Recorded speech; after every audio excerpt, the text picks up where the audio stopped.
Avoid making these 9 mistakes I made as a Pinterest beginner. And I'll share what to do instead. Mistake number 1 is obsessing over the perfect pin. When I first started on Pinterest for business, I obsessed about all the wrong things. Font, branding, visuals. Before I ever got started, I was stopped in my tracks because of perfectionism. All this obsessing made it impossible to take action. I had this idea in my head that if I could just figure out the formula for the perfect pin, my account would grow. But here's the truth. While there is a formula for creating and posting pins, there is no such thing as a perfect pin. Perfect to whom? Perfect means something different for everybody. The solution is to create pins and post them because in the beginning, I had to get my footing and see what works for my audience. As Sheryl Sandberg said, done is better than perfect. My second mistake as a Pinterest newbie is inconsistency. Once I got comfortable creating pins, I posted them like I was in rush hour traffic. I would get super motivated and accelerate, pushing on the gas, increasing the intensity, and then all of a sudden stop when things got too busy in my business or in my personal life. That start-stop cadence looked like inconsistency, and that hurt my Pinterest account. When I was a paid creator for the platform, Pinterest shared something we all know to be true. Consistency is key. It's true in our fitness goals, your sleeping habits, and true on Pinterest too. Once I learned this, I embraced a scheduler to help me be consistent. There are many different options out there for scheduling your Pinterest pins. First, you can use the one inside the Pinterest app. You get to schedule up to 30 days in advance. Other options include paying for a third-party approved scheduler like Metrical, Later, or Tailwind. The third mistake I made was having unrealistic expectations. I legit thought all I had to do was pin and I'd get all the eyes on my content. Instead, it was crickets. Pinning is a good start, but I needed more than that. We live in a world of instant gratification. We'll take an action 1 minute and expect results the next. That's like planting seeds and expecting a harvest in the same season. It's not likely to happen unless you're growing radishes. Pinterest is a search engine, so by design, it takes time for Pinterest to learn what your account is about so that the algorithm puts your pins before the right people. And because I had unrealistic expectations, I wanted to quit when I didn't see results right away. I lacked stick-with-itness. I immediately thought Pinterest hates me. I've been shadow banned, or this is the worst. I was ready to say, Pinterest doesn't work. It does, but here's what doesn't work. Having unrealistic expectations about Pinterest and quitting too soon. Pinterest is not a magic bullet. Nothing is. There's hard work involved, and if you can avoid leaving right after a half-hearted effort and actually stick with it, you'll get results over time. Coming in at mistake number 4 is dabbling in multiple unrelated niches. Once I stuck with Pinterest and pinned consistently, I got a little lazy. My main content was home organization with Tidy with Spark, and then as I was building up the Pinterest education side of my business, I thought I could pin content on both topics under the same account. Big mistake. Big. Huge. Why, you ask? Well, I confused Pinterest. Pinterest didn't know who to show my content to, home organization or my Pinterest marketing audience.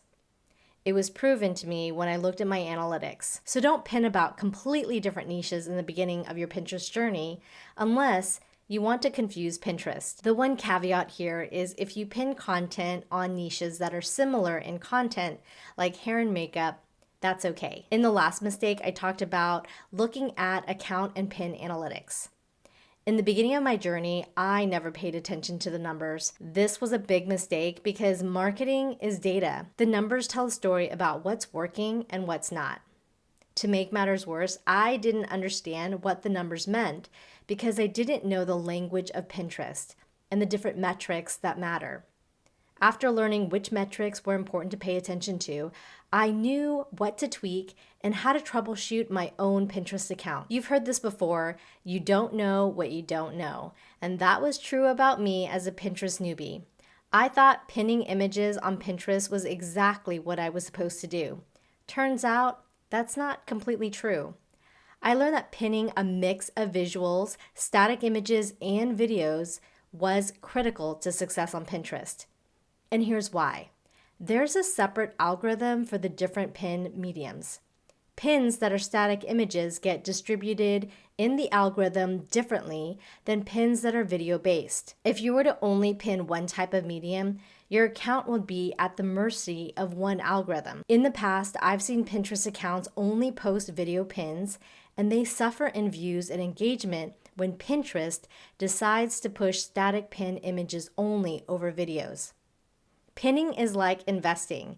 You want to have a diversified portfolio. When I first started my Pinterest journey, I didn't optimize my pins. That's like not getting enough coffee in the morning. I fall flat by 10 a.m. When you pin on Pinterest without optimization, your pins won't experience a long, healthy life. Their potential is stunted and it won't survive the competitive environment. Now, not sure what optimization means? Optimization, in a nutshell, is positioning your pins in the best possible way to get found on Pinterest. For instance, looking for a needle in a haystack is near impossible. So help Pinterest and your ideal audience out by creating optimized content. This next mistake I cheated on. It's not a mistake I made, but it's one that I had to include in this list because I see it happen so often on Pinterest. It's engaging in spammy activity that'll send you to Pinterest jail. Yes, that's a thing.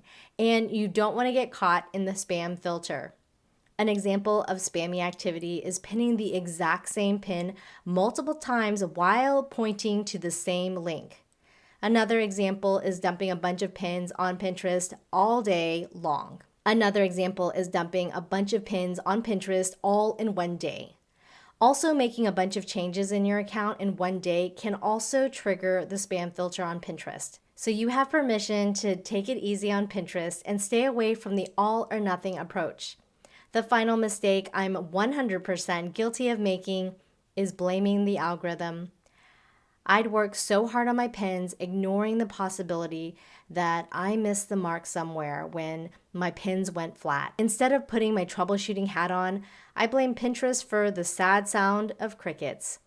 It happens to the best of us, but the truth is, I had to take ownership that my pins sucked in the beginning. I had to be willing to suck in order to get better. Getting better doesn't have to be done in leaps and bounds. It could be aiming for 1% better each time I pin, as James Clear talks about in Atomic Habits. He says, if you can get 1% better each day for 1 year, you'll end up 37 times better by the time you're done. All right, that was a lot, so yay for sticking with me. Let's run down the list of 9 mistakes as a quick refresher. Mistake number 1 is stopping before ever getting started because of perfectionism. Mistake 2 is not being consistent. Number 3, having unrealistic expectations and not having stick-with-itness. Number 4 is pinning multiple unrelated niches. Number 5 is ignoring pin analytics. Mistake number 6 is not diversifying your pins. Number 7 is not optimizing your pins. 8 is engaging in spammy activities that lead you into Pinterest jail. And number 9 is blaming the Pinterest algorithm. If you want to use Pinterest for business, don't start until you know the answer to these 5 things. Watch the video here. Until next time, happy pinning.